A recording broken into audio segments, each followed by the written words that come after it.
Greetings and welcome back to Switch to Linux. We have a random tech chat. Why is it a random tech chat today? Because it has been a crazy week, guys. We are just about fully back from PayPal shutting down the one account, and we'll talk a little bit about that today and a few things what we did about it. I actually spent about 45 minutes on the phone with them today. I'll be about half of it was on hold, but we were able to walk through a couple things with that, and we'll have a few more options. But hey, I guess it kind of forces your hand because now we have Subscribestar, and it looks like I'm going to enable Libre Pay soon, and I am waiting on a couple pieces of feedback, and I might start taking some cryptocurrencies soon as well. I'm just waiting on a couple feedback from a few people to see what the case happens to be. So as of right now, if you want to jump on these supporter streams, we have Patreon, patreon.com/TomM, TOMM. We have Think Life Media, tlm.li/TLM. And we have subscribestar.com/switched to Linux. We are moving around all of the payment structures. I am consolidating everything together. I think what we're going to do is Think Life Media is still going to kind of remain all of my channels support, like multi-channel support. Subscribestar is going to be exclusive Switch to Linux type stuff. And Patreon. What am I going to do with Patreon? I don't know, guys. What should I do with Patreon? You guys let me know. Should Patreon switch to just Switch to Linux type stuff, or should that switch to all of the channels and brands that I use? I don't know. What do you guys think? I have 2 supporters here already.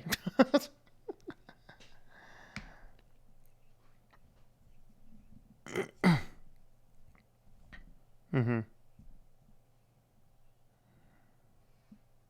Mm-hmm.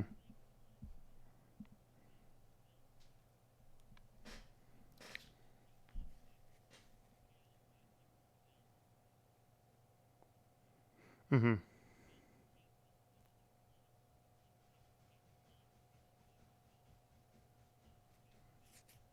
Mm-hmm. Yeah.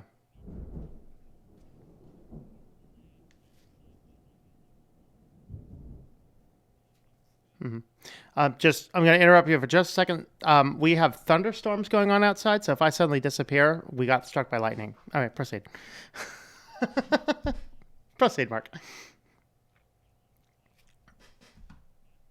Do Dang it! honestly I feel forgot to turn everybody on. I apologize, guys. Thanks, guys. All right. Well, anyway, that was feedback from you guys. Anyway, I forgot to unmute you guys. you got the Man, feedback. That's the All main right. thing. yeah, I get feedback here, but I forgot to change the feedback. It has been a psychopathic day and a psychopathic week and all I'm that. I sorry, turned man. everybody on, so we're I'm- fixed. We're fixed. So Sometimes being self-employed let- can be absolutely. let me just briefly summarize. ahead. Briefly summarize for Quint's statement. He says yes. Keep what you I don't even remember what Quint said. Keep Patreon as Switch to Linux only. Keep Patreon Switch links only. Do you guys agree? Keep Patreon Switch links only or not? Anyway, Mark, go ahead. I'm sorry, guys. I'm just like, It's okay if you need to vent a little bit, vent, because I understand. I've been self-employed, and the stress can be out the roof sometimes, and just so many moving pieces and so much going on, and you're like you're trying to even be able to think is hard sometimes. yeah. But I was just gonna say, I know, and I hate that it's like this, but I understand. I know there are people that are on the switch to Linux that don't want to hear about the God stuff or the Jesus stuff, Mhm. and that's why having that bit of separation from a business standpoint, as bad as I hate that, I get it. You know, it makes sense because not everybody's interested in that.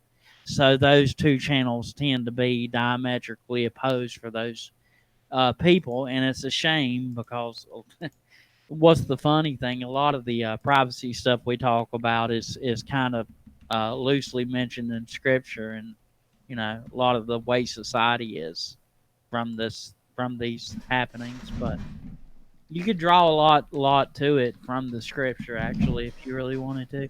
Yeah.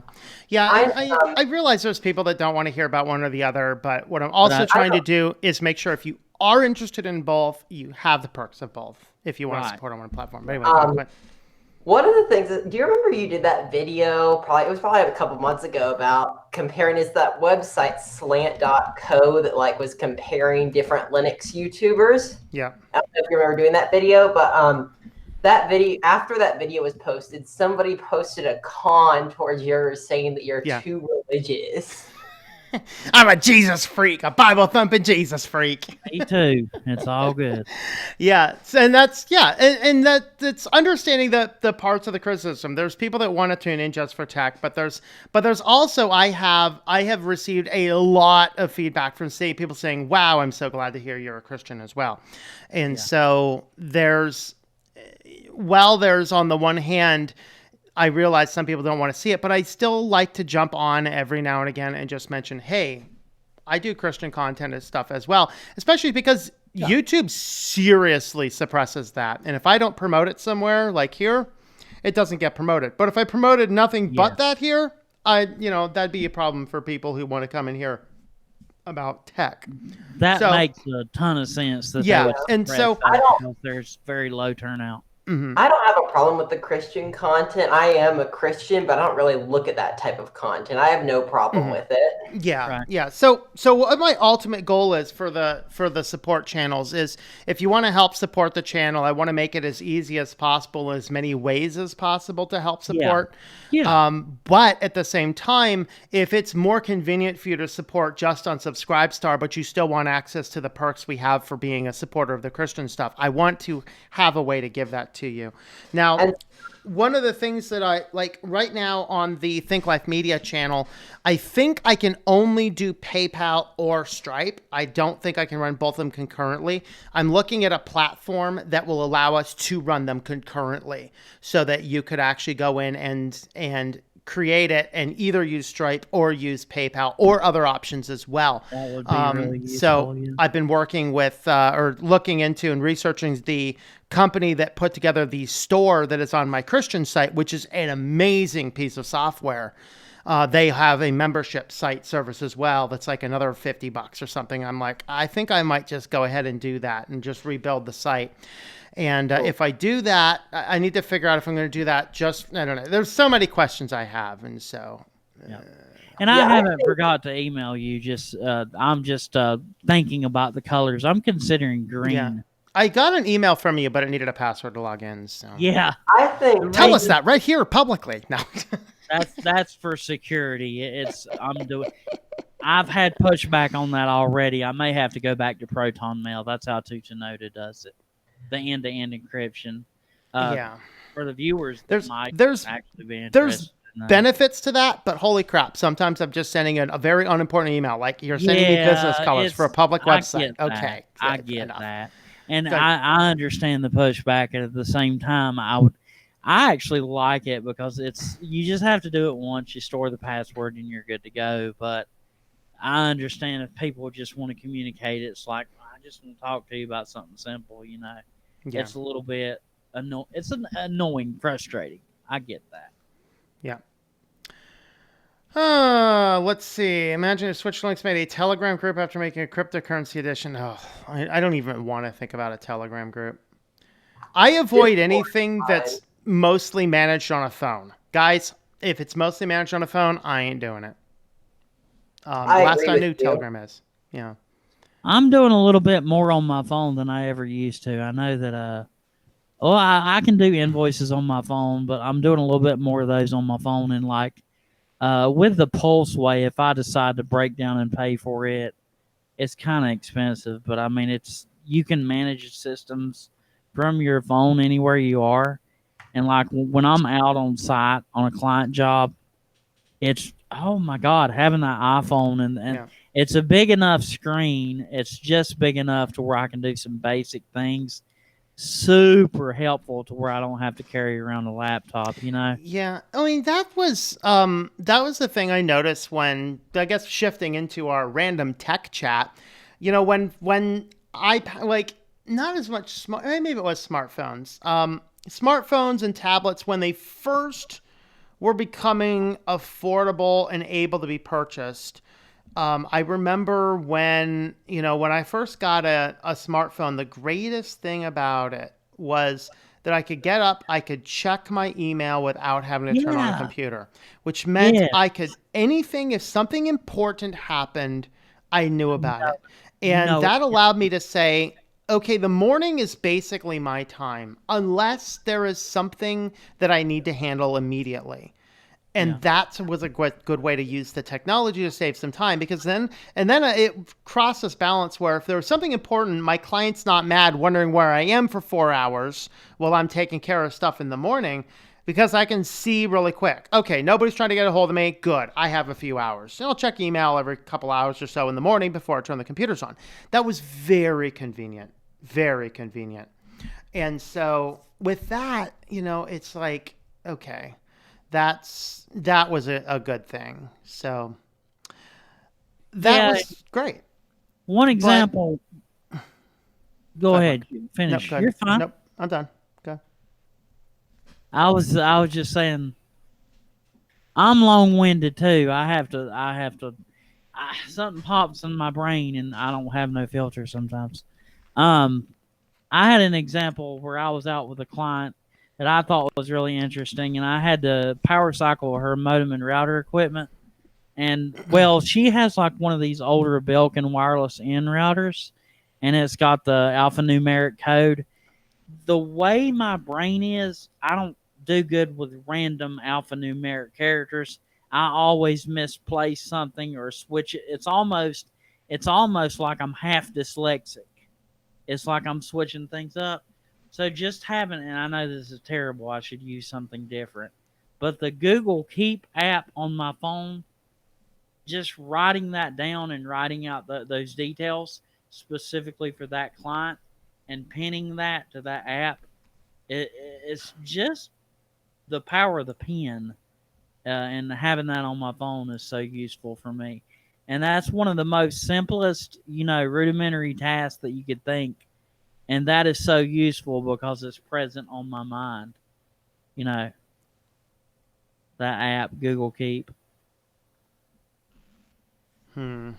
Yeah, where does it state Telegram is Russian? I don't know. Is it fast? All right. So other random tech stuff. What type of random tech projects are you working on, Mark? Anything exciting? Well, I do. It's been a while since I worked on anything for myself, but I am planning on doing the PF Sense router. I'll probably do Okay. videos on that. Cool. It's just kind of been dry here lately because I'm waiting on parts to arrive and I'm having to Hmm. piecemeal stuff until I can Yeah. get money up to have more inventory actually ready to Yeah. go, because that's the idea. I have a nice project coming on. I got a part in today. You gotta love it when you get stuff and you look at it and go, I just hope that this thing even works, right? So I got this nice guy in Yeah. here, and nice little package, no Yeah. labeling. It just says down here at the bottom, high quality. That's how Yeah, they do in China. high quality, man. Yeah, I bet. And What so, is We'll that? see. So this is, I am going to be Pulling back. minimizing my network infrastructure. And so this guy is a SATA to USB 3. And what we're going to do is we're going to take the micro tower that I'm currently running on Open Media Vault, and we are going to convert it to this Raspberry Pi. And so I have here a Raspberry Pi 4 with 4 gigs of RAM. Nice little case we put in. This is a $4 acrylic case, which came with 3 heat sinks and the external fan. And all ports are available on this guy. And so what we're going to do is, I'm still waiting on the hard drive and a couple SD cards. And we're going to convert this guy into a minimized Open Media Vault. That is And super. then when that's up and running and tested, I'm going to order another Raspberry Pi, and we're going to turn that into a full-fledged internal web server. So I'm going to run some background business infrastructure on a web server. Nice. And Yeah, so, unfortunately, I don't have any spare Raspberry Pis. I don't have a Raspberry Pi 4, but I have a Raspberry Pi 3B Plus that's at the other house running Home Assistant. yep. And then I have a Raspberry Pi Zero, which is like the really tiny one. That is running a program. Yeah, that one. Yep. That is running a program called Infinitude, which lets me my house, or I should go into a little bit of background first. My other house has Carrier Infinity thermostats, which Carrier Infinity is a proprietary system. It's not like you can just replace any like generic thermostat. It uses like a serial connection. And I wanted to be able to monitor it through Home Assistant so we could like check the thermostat and stuff when we're away from home. Mm-hmm. When we're away from that house because we're not there all the time. And so there's a program called Infinitude, which you actually the thermostat is a touchscreen Wi-Fi thermostat, and you just put the IP address of the Infinitude server in the proxy settings of the thermostat, and the Infinitude essentially tricks the thermostat to thinking that it's talking to Carrier, when in reality it's talking to the local Raspberry Pi, which then has a Home Assistant integration, which I can use to monitor the thermostat through Home Assistant. Mm-hmm. And that's running on the Zero? The Infinitude application is running on the Zero. It's like one of the only things that I could find a use for the Zero. Mm-hmm. Yeah, I actually have my Pi Zero right now is the one running Pi-hole. I'm going to put a VPN on it sometime soon. So these Pi Zero boards are $5. Is that one a Zero or a Zero W? I should say that I have a Zero W. It's a Zero.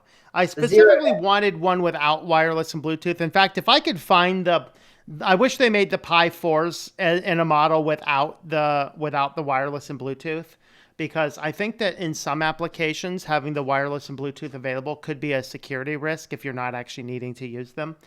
And so I wish I could get those without them at all, if it's just going to be hardwired in. In this case, it is. However, I have the W, I guess, the $10 one, the one that has wireless and Bluetooth, because I need that for my application. I almost forgot.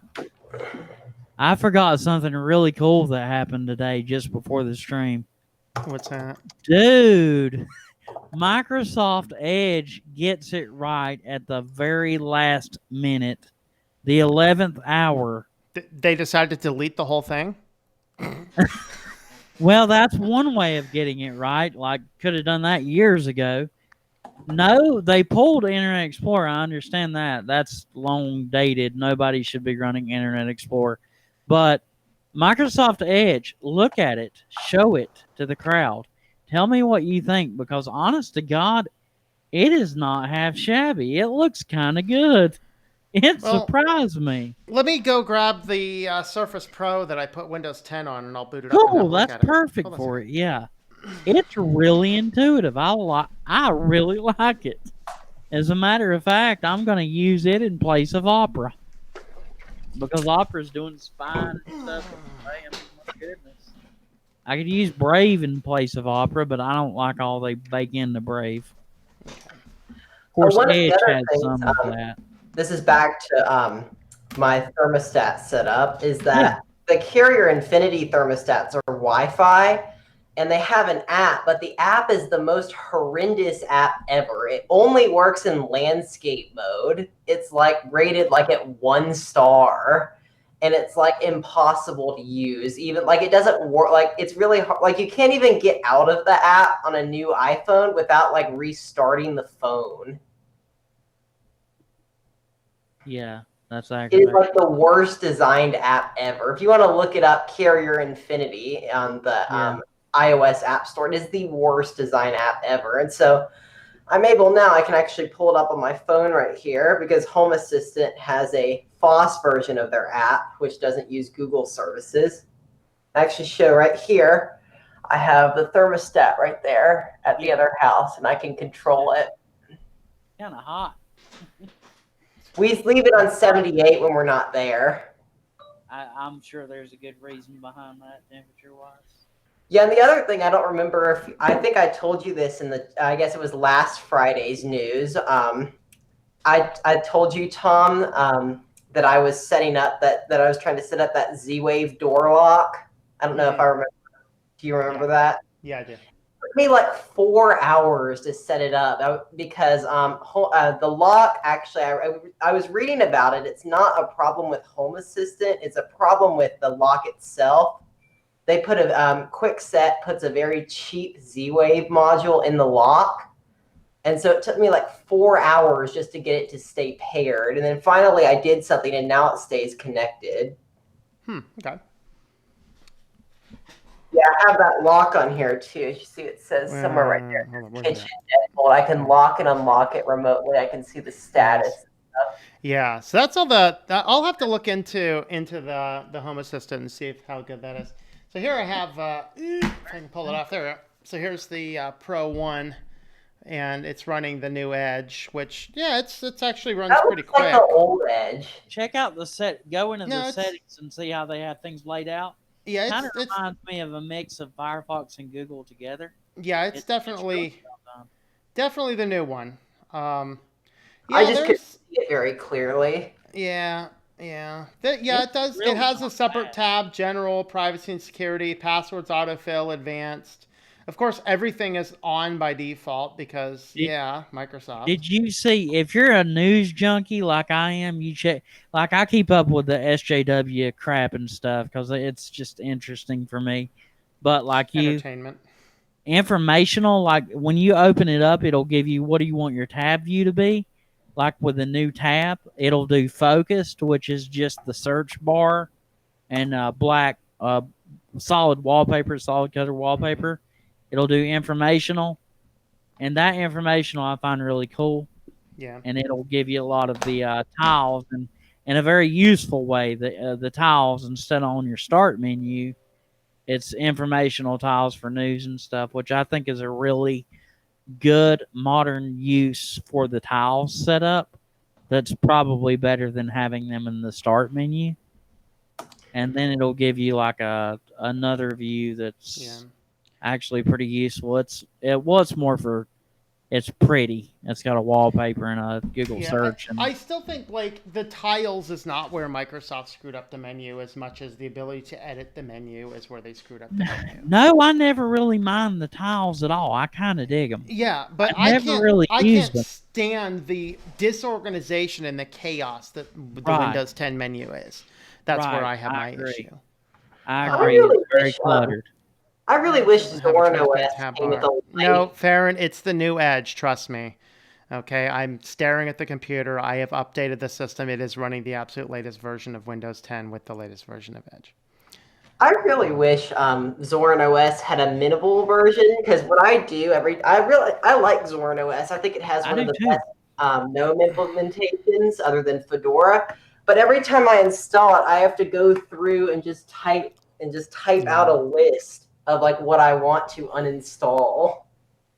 For some reason, I like Zorin for a new user. Would I use Zorin on my systems? I've considered it, but I don't know. It's a little bit too dumbed down. I like Zorin. I think it has a really nice GNOME implementation. Yeah, it does. It's really beautiful. Yeah, here, see right here. That's all the stuff. I'm working on my list of stuff to uninstall. I don't know if you can see that. Yeah. Yeah, it doesn't. It does. You were saying it doesn't have a real easy way in the GUI. All I'm planning really on using this computer for is mainly as a PC just to run Kodi on. It's gonna sit in my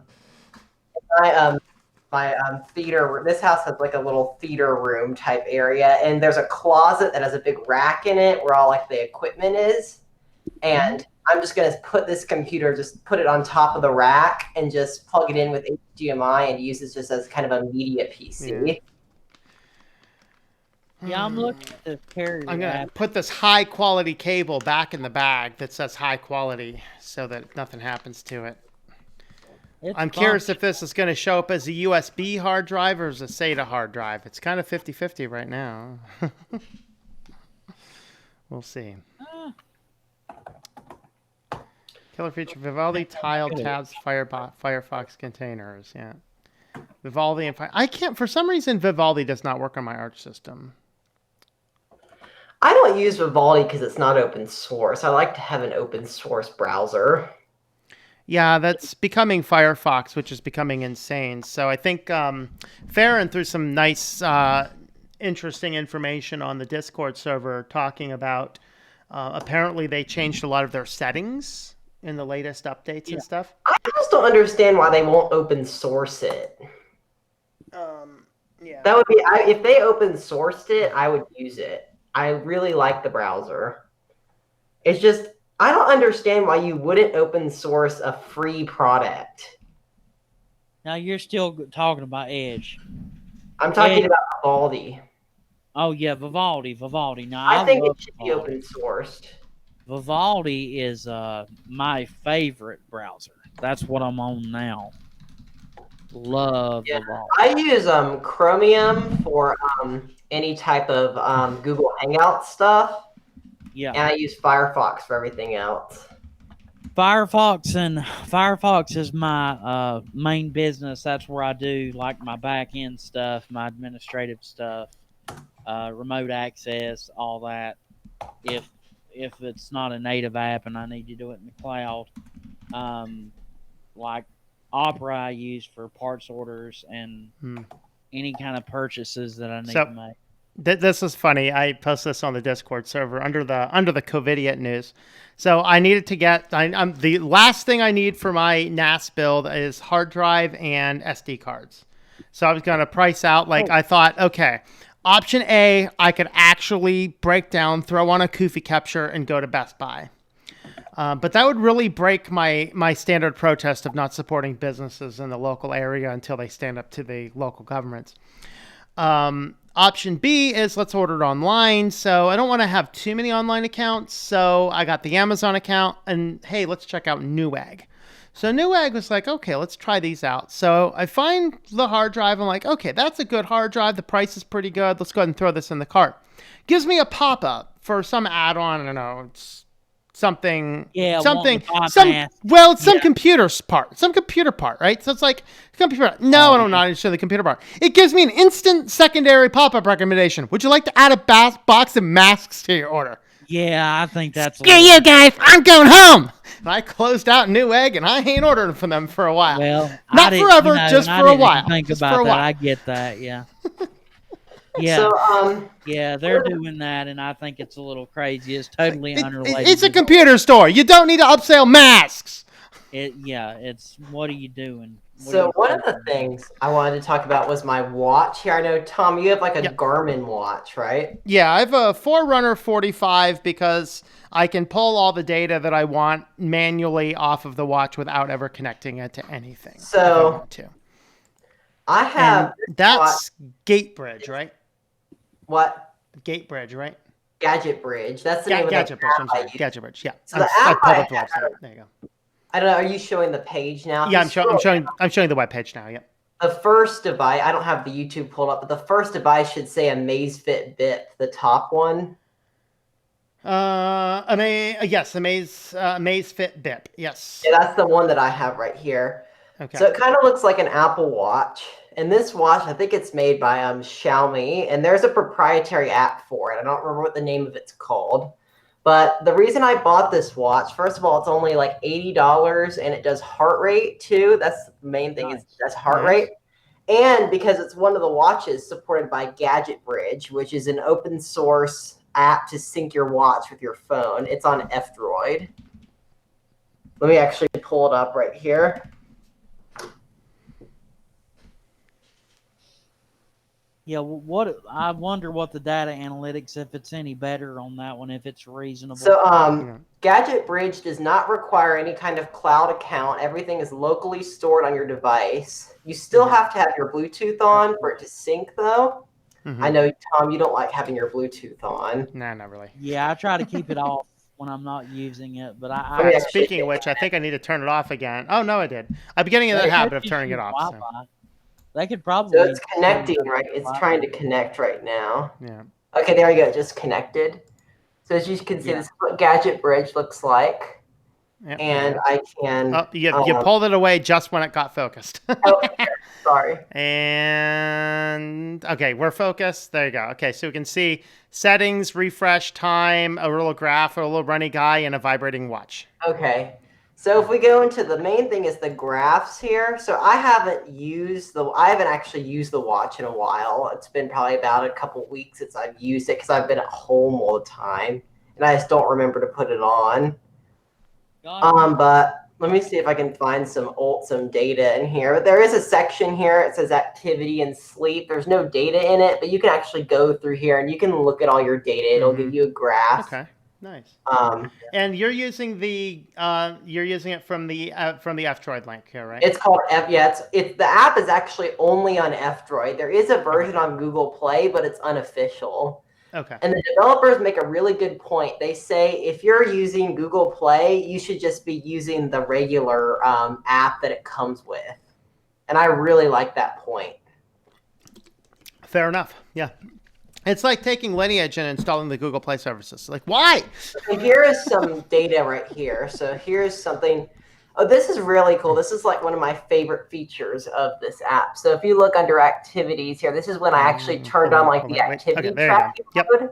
Okay, yep. This is when I went to watch and like hit the button to start an activity. And if you click on one of these activities, this is the coolest thing about this app is that if I click on this, it opens the activity up in OSM and it'll give you a map of where you walked. Okay. Which I think is really cool. Yeah, as long as it's not going anywhere. But yeah, that's. Okay, but that would meet my requirements. In fact, that was one of the early things I was looking for is an app that didn't have to be synced up to a cloud somewhere. This isn't showing any location, like any like town names or anything. So as you see the red line is like where I've been walking. Yeah. So could you keep the Bluetooth off? Use the watch and then turn it on and allow it to sync. Yeah, like sync. Do that. How long of a data could you go? I don't know what the exact amount of data is, but this stores like. Let me look at my activities here in the actual. So like I'm wondering if you could wear the watch for 8 hours, come home, turn on Bluetooth, and sync it. So if I go, here's the page right here. See, it says 4 items not synced on there. That stuff I haven't synced yet, and it'll keep stuff in here. I don't know exactly how long. I usually sync it right when I'm finished with the workout, but it keeps data in here. So it's not going to allow us to focus. Don't worry about it. Silver Boy says there isn't a ton of options since it won't focus. I'm not going to really show it on camera, but there is like a watch face right there. You have your status, it has your step count, heart rate, stuff like that. You have your activity modes, which you have running, treadmill, cycling, walking, and that's it. Mm-hmm. Yeah, the Garmin Forerunner 45, we have the watch face, heart rate, steps, activity, like an activity counter, and the last one that you did. And then you can drill down on some of that data. There's some things I'm missing by not using the app, but I'm not interested enough in using the app. And if I was, then the hackers would have had access to my stuff who got into Garmin. So then there's also a weather. There's a weather functionality built into here, which Gadget Bridge it will sync the weather. It actually uses, how there's that Lineage OS like weather thing you can install. That's what it uses. Okay. But it's kind of like it doesn't work half the time. Like it says couldn't get weather. Yeah. It only works. So I hardly ever use that feature. Yeah. There's a the Linux dad says he uses Gadget Bridge and syncs it every 24 hours. So I guess, you could do.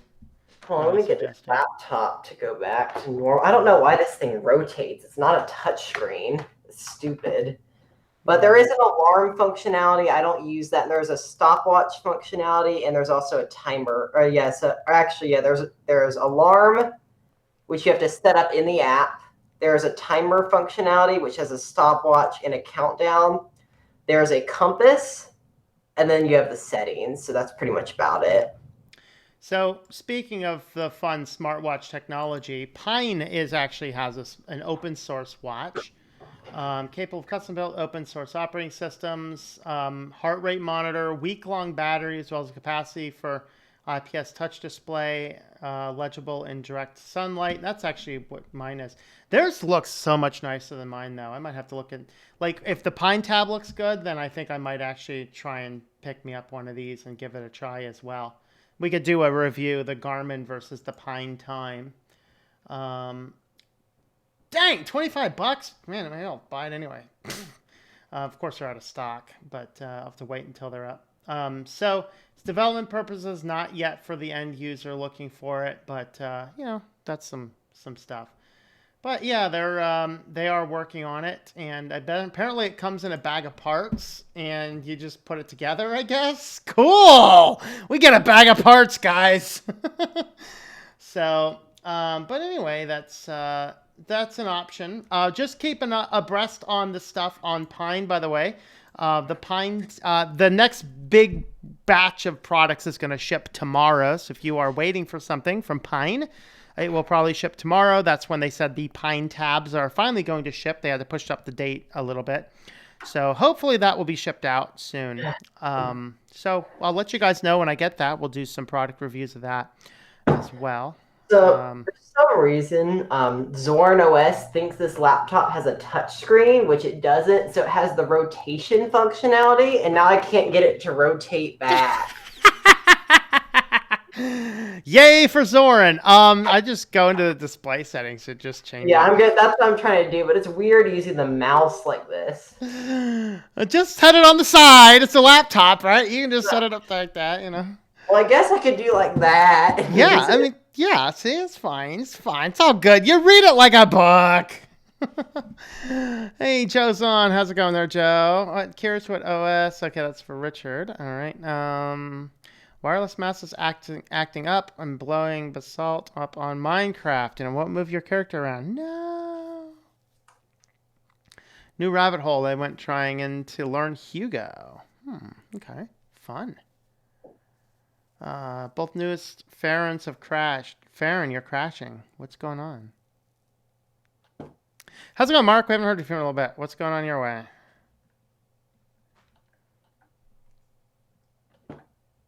Is Mark there? I think Mark left. Mark took a break.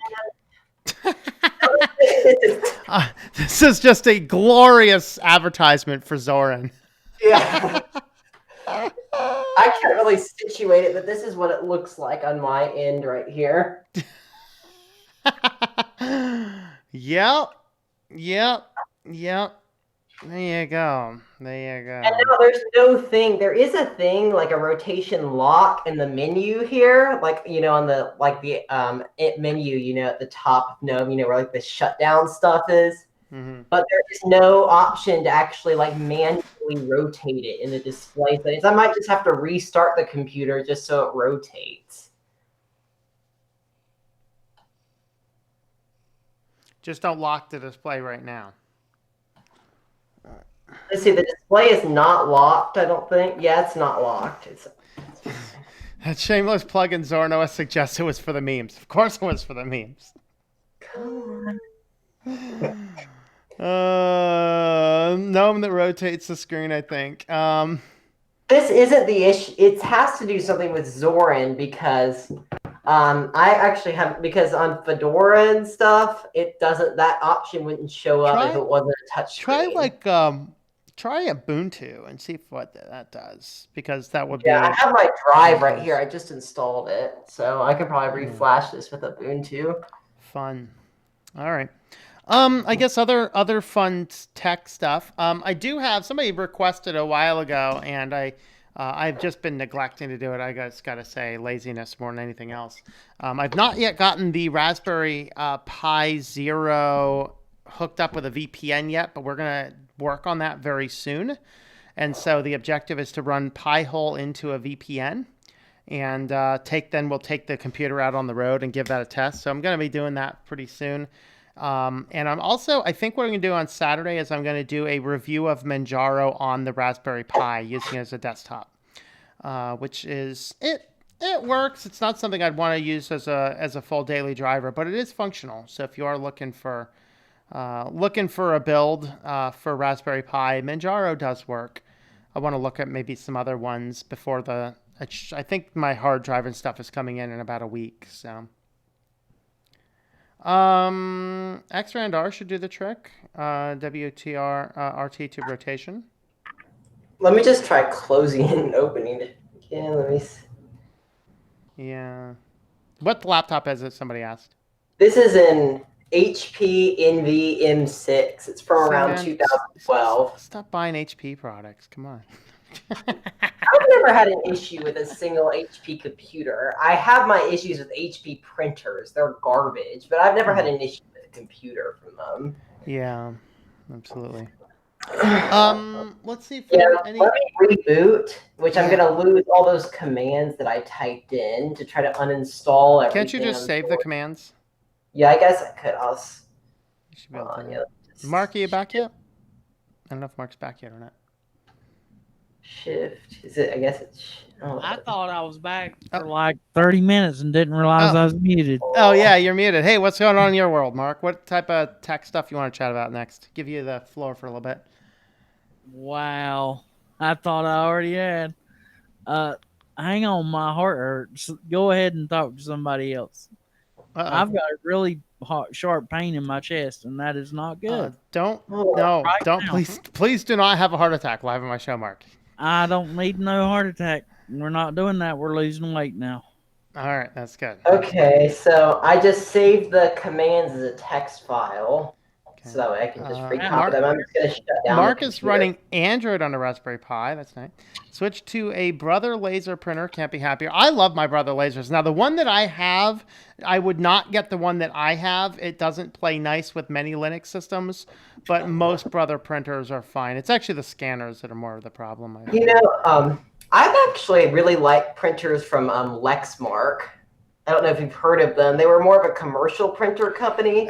I have a funny story about Lexmark because they actually first started doing commercial printers when I was in college, and they were cheaper to go to the store and buy a new Lexmark printer than it was to buy the ink replacement. So I had like 3 of them because every time they ran out of ink, I'd just go buy another printer. That's hilarious. But they started doing the more like lower end, like more residential type printers a couple years ago. And so I actually have one of the Lexmark printers. I don't remember the exact model. It's at my other house. Works perfectly on Linux, no drivers, and it's never had any types of issues. Commodore fan says, ew, Lexmark. But the Linux dad says, have you tried turning it off and on again? Okay, so the screen is fixed now. Let me turn rotation lock on before it does. Oh, you know what? The rotation lock option went away. After I rebooted, now it's working. Oh my goodness! There you go.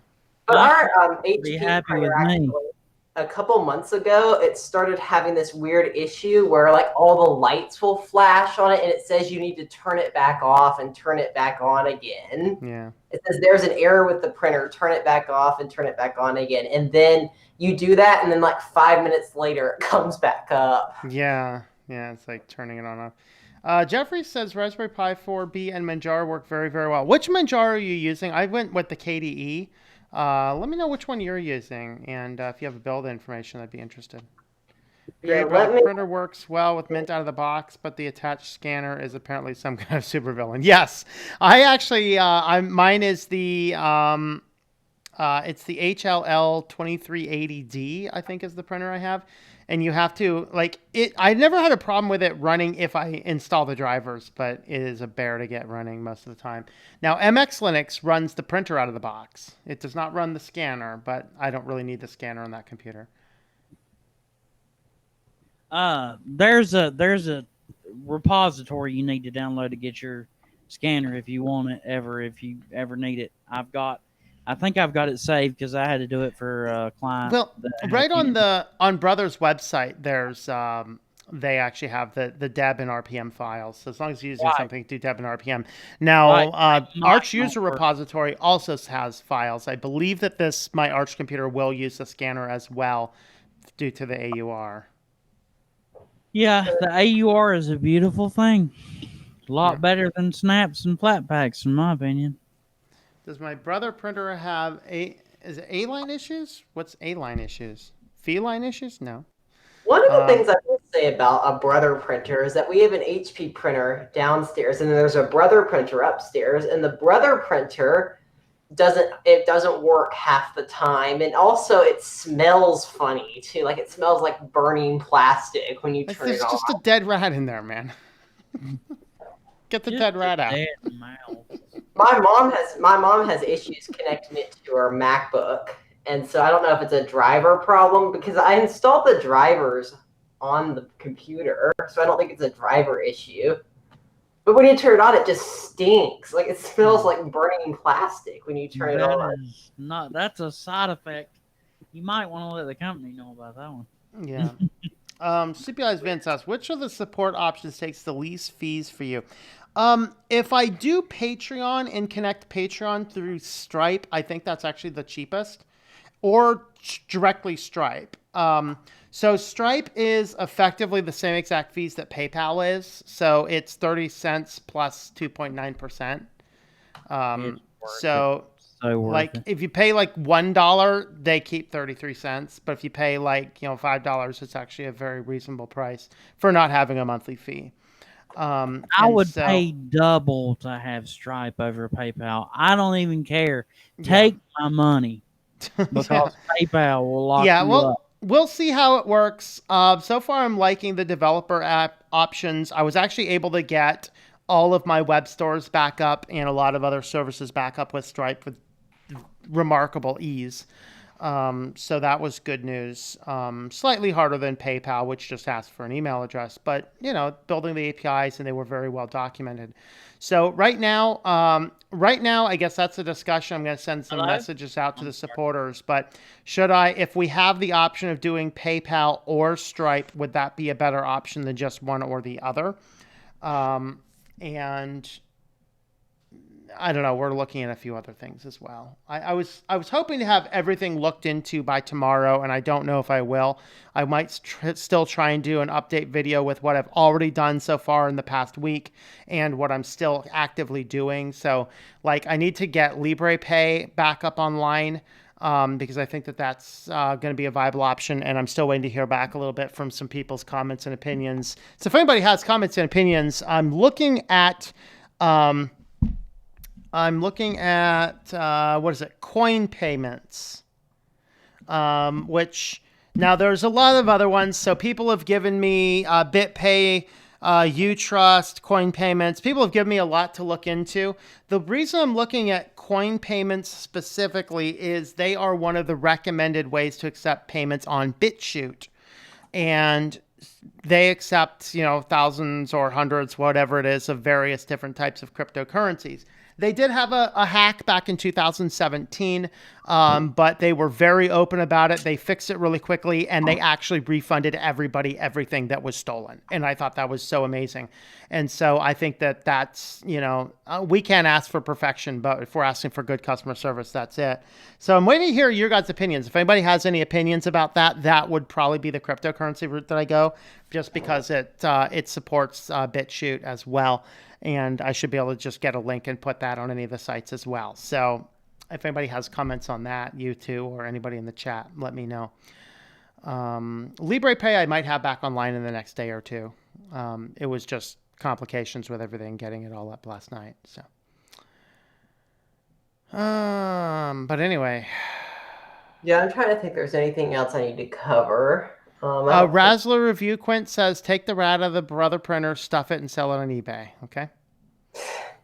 I don't know what the deal with it is, but that printer doesn't work very well. It's a great story. I found out my printer wouldn't work because there was a dead rat in it. Go on.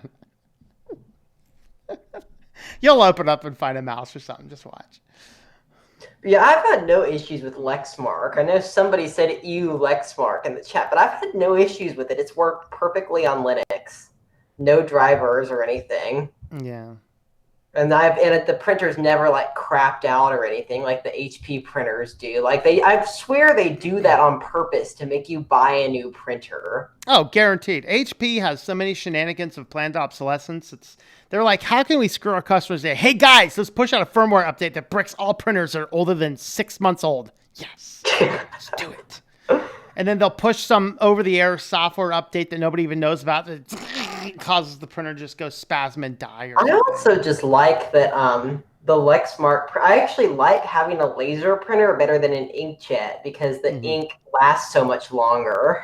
And we don't print very much stuff, and so having a laser printer is so much better. Yeah, I got so my brother printer. If you go in and turn off the warnings and stop printing when the cartridge is low, when it's like stop printing because the cartridge is out of ink, I can still get another 500 pages when I block the thing out. So I do that. Well, then I went on and I bought some compatibility toners. So a single toner is usually like $80. Well, I got 2 of them for $25.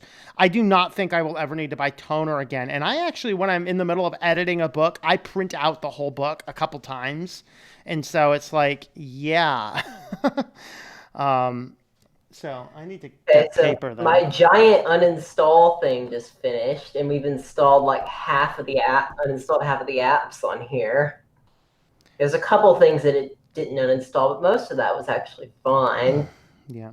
Yeah, all I just plan on using this for is to install Kodi on and maybe use it as a computer for some very basic things. Well, if you're doing just Kodi though, do OpenELEC instead. I think I want to have a normal desktop, though. I think I want to be able to have a Linux desktop. Okay, fair enough. Should be able to default it to Kodi. Yeah. Because Kodi is its own desktop environment. Yeah, that's why I like it. Yeah, so you could boot right to it. That'd be a fun option. I was able to get the commands for most of the things. The only thing is the solitaire program. I don't know what the command is to uninstall it, so I guess I'll also have to do that through GNOME software. Which is not a big deal. Yeah, I don't remember. I don't remember what that one is. Oh, yes, Commodore fan. Yes, we know lasers use toner cartridges, not ink. But yeah, I know. But I guess being precise is important. So, yeah, I'm trying to think if I have... I really don't think I have anything else to share other than the phones, which I didn't bother to get out. That's probably good because we're just about on time, so... Yeah, I did bring out, just in case we got there, I do have my EOS phone here. I got my EOS. I did figure out, by the way, so that issue I was having with the EOS sync, this was kind of a little on the discerning side. They could not, I submitted the bug report, they could not find the information there, but since I had the E account, when I deleted the E account and added the Nextcloud account, my own personal Nextcloud account, it was still syncing files to the E account, which is a little bit like, that's frightening. But when I went through, cleared the cache and cleared all the data from the settings app, re-added the Nextcloud account, then it worked. So that's something that they said they were not able to reproduce that, but, my apologies guys, if you're watching this, I forgot to get you the last piece of information you need. But hopefully, I am so behind, so far behind on emails. Is I posted this on a comment on the E video. I don't think you got to it though. Is that the App Store is sourced from a database called cleanapk.org. Okay. And it's just it's essentially I don't really understand. I wish they would have just packaged like F-Droid or something, because the problem with cleanapk is that in order to actually get access to the apps that it has, you have to have you have to contact them to get an account. It's not public. Yeah, I think one of the, if I can speak for why they probably did not do that, the reason I think they did not do that is because they wanted to have the micro G and have as many apps as conceivably possible, and F-Droid is admittedly limited in their apps because they don't have full places apps. I would have just put F-Droid and Aurora Store on there. That's what I would have done. That might have been a better bet. Because if you go to the website, the information page, if you go to cleanapk.org, it just asks you to sign in. But if you go to info.cleanapk.org, you can actually read about how it's just a database of a whole bunch of Android apps. Yeah, that's what I don't remember. I saw that. I think it was on the eFAQ. It says that it comes from cleanapk.org is the database. And they say that they source, I don't know if you want to pull it up right now, the little information page, but it says that all the FOSS apps on there are sourced from F-Droid.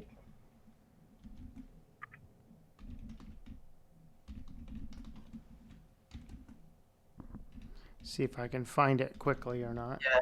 It was info.cleanapk.org is the page that has all the information on it. Yeah, I don't think I'm going to be able to find that on short notice.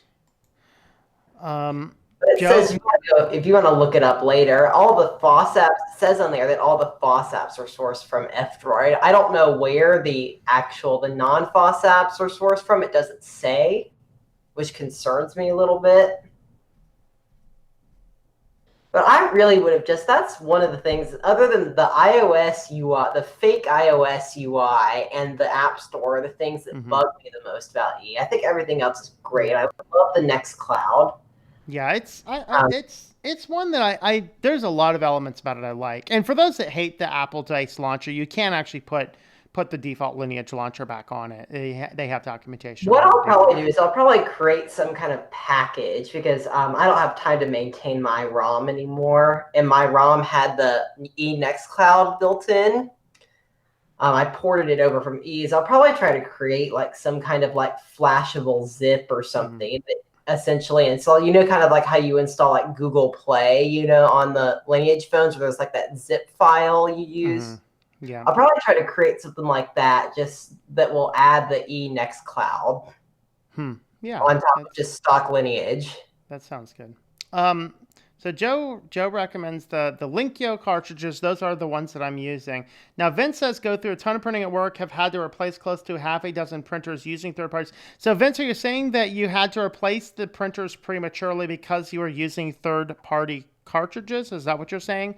And do you have any controls that suggest that it was the third party cartridges that would have done that? Let me know what you think about that. I'm curious to know that question. Of course, if my printer somehow dies because I've printed too many pages on third-party cartridges, that's probably okay with me. I'll buy one that's more amicable to Linux. We're about out of time here, so Mark, give us your final words on random tech. If you're there, but you're muted right now. I don't know if he's even there anymore. Yeah, we'll wait. We'll give him a second.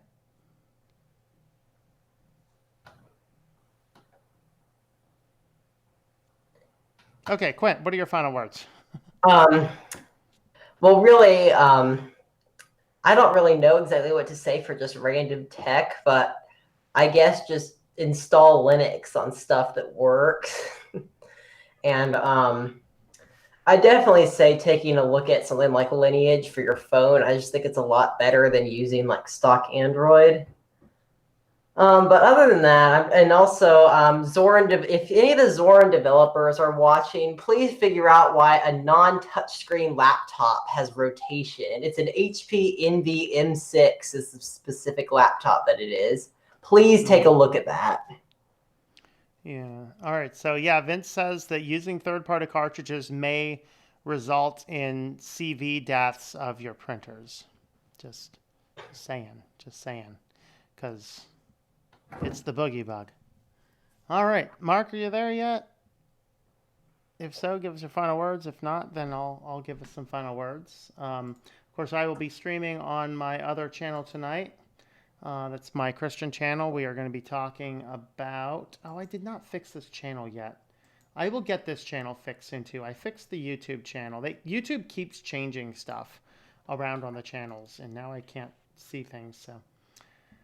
I need to fix this one next. But we will be streaming, and we are going to be doing... we're going to be talking about the second half of Chapter 1 on 2 Peter. So if you are interested in that type of content, you can head on over to that live stream in 9 o'clock p.m. That is 1 hour from now.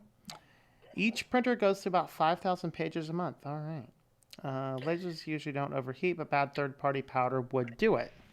Yeah, I wonder if you're just doing lower scale, if it wouldn't have that issue because of that overheating issue. I'm curious if that would do it. But that'd be an interesting test. But yeah, OpenBox doing something violent someday. Oh, is OpenBox doing something violent? Oh God. All right, guys, we're going to go ahead and wrap up from here. So thanks for hanging out, everybody. We will be back with the weekly news roundup tomorrow. If anybody has some news articles you want me to see, go ahead and send it to me an email. I do put those news articles together, by the way, Thursday nights. So if you send it to me on Friday morning, chances are I won't get it. There's a small chance I will, but chances are I won't. Generally, I only will if I'm short articles for a section. But right now we have about a dozen articles in privacy, and I want to whittle that down to like 5 or 6 at the most. So let's see. Joe says, for the record, Mint has not had suspension issues for some time. All right. Did you say OB death? I said COVID death. All right, guys. All right. We'll need to wrap it up here before I go ranting and raving for the next 25 minutes on the insanity that's going on downtown here in State College. So we better jump off later here. So thanks for hanging out, everybody. Keep an eye on the channel and on the website as well. And we will be adding some more support links and options soon. We do have the Subscribestar now, subscribestar.com/switchedtolinux. You can find that. I will eventually get all those links up on the website and in the video descriptions as soon as I have the quick opportunity to do that. So anyway, we will catch you guys later. Anna Rita, you're late. Anna Rita, you're late. Where's my digital girl? We are just wrapping up Anna Rita, but we can jump onto the Christian channel if you'd like tonight in about an hour. Hey, Mark's back. Give us your final words, Mark. That's weird. I've had audio before. Yeah, Oh, you're cats back. are knocking. All right. Oh, I see why. All right, we'll go ahead and stop now. So thanks for hanging out, everybody, and we will catch you guys later. Bye. I really messed